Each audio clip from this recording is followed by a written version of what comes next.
राम राम मित्रांनो, मी अमोल कोळेकर पाटील. माजी मनसेचे आपण म्हणू शकतो वसंत मोरे. आज जर हे मनसे सोडून गेले नसते ना, आज मनसेकडून पुण्याचा एकमेव चेहरा असा होता ज्यांच्या विजयाची निश्चिती म्हणा किंवा ज्यांच्या विजयाची मुहूर्त सगळ्यात अगोदर पुण्यामधून जर कुठला उमेदवार निवडून आला असता तर वसंत मोरेंचं नाव लागलं असतं. आज वसंत मोरे यांना स्वतःला किती गिल्टी फील होत असेल आणि किती पश्चाताप होत असेल हे फक्त त्यांना माहिती असेल. वसंत मोरे पुण्याचं मनसेचं एक खूप मोठं नाव होतं, खूप मोठा चेहरा होता. राज ठाकरेंच्या जवळचे, अगदी जवळचे होते ते. आणि काय त्या त्यांची लॉकडाऊनमधली कामं बघा, त्यांनी ॲम्ब्युलन्स मिळत नव्हते म्हणून त्यांच्या अधिकाऱ्यांच्या गाड्या फोडलेल्या, लोकांचं रोडवरून ते टमटमवाल्याचं मी बघितलं होतं एक व्हिडिओमध्ये, लॉक लावलेलं ट्रॅफिक पोलिसांनी, ते लॉक तोडलेलं. म्हणजे हातात हातोडा घेऊन फिरणारा हा माणूस होता. एक चूक झाली, मनसे सोडून ते निघून गेले आणि आज त्यांच्या पदरात काय पडलं आहे हे त्यांच्या जीवाला माहिती आहे.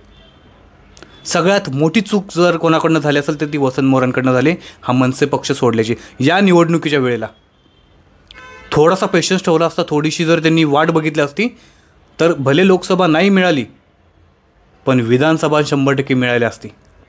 आणि विधानसभा फक्त मिळाली नसती तर वसंत मोरे यांच्यामध्ये एवढी ताकद होती आणि मनसेचा एवढा त्यांना पाठिंबा होता की वसंत मोरेंनी हडपसर ही जागा निवडून दिली असती.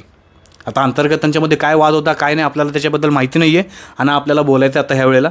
परंतु वाईट वाटतं एका गोष्टीचं की मनसेचा एक मोठा चेहरा, मनसेचा एक डॅशिंग आमदार हा विधानसभेमध्ये जाऊन डरकाळी फोडला असता. पण आज वसंत मोरे हे निघून गेलेत.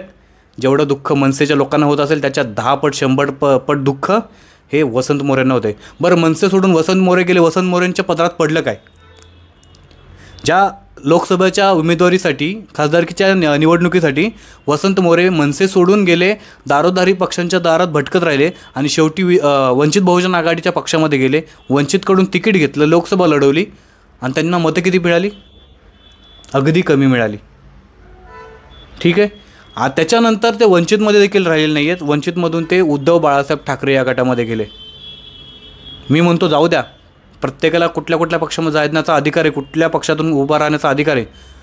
पण उद्धव बाळासाहेब ठाकरे गटाने ज्या प्रकारे त्यांना आपल्या पक्षामध्ये घेतलं, खरं तर इथली जागा, पुण्याची जागा ही वसंत मोरे यांना द्यायला पाहिजे होती आणि त्यांचा सन्मान करायला पाहिजे होता.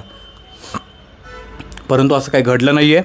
पण जर आज वसंत मोरे मनसेमध्ये असते तर आज आणि 23 तारखेला वसंत मोरे नावाचा एक आमदार महाराष्ट्र नवनिर्माण सेनेचा विधानसभेत नक्की पोचला असता आणि शपथ घेताना तुम्हाला दिसला असता. बाकी आपण मनसेच्या उमेदवारांची म्हणा, सर्व पक्षांच्या उमेदवारांची विजयाची निश्चिती कोणत्या उमेदवारांची अशी व्हिडिओ बनवते.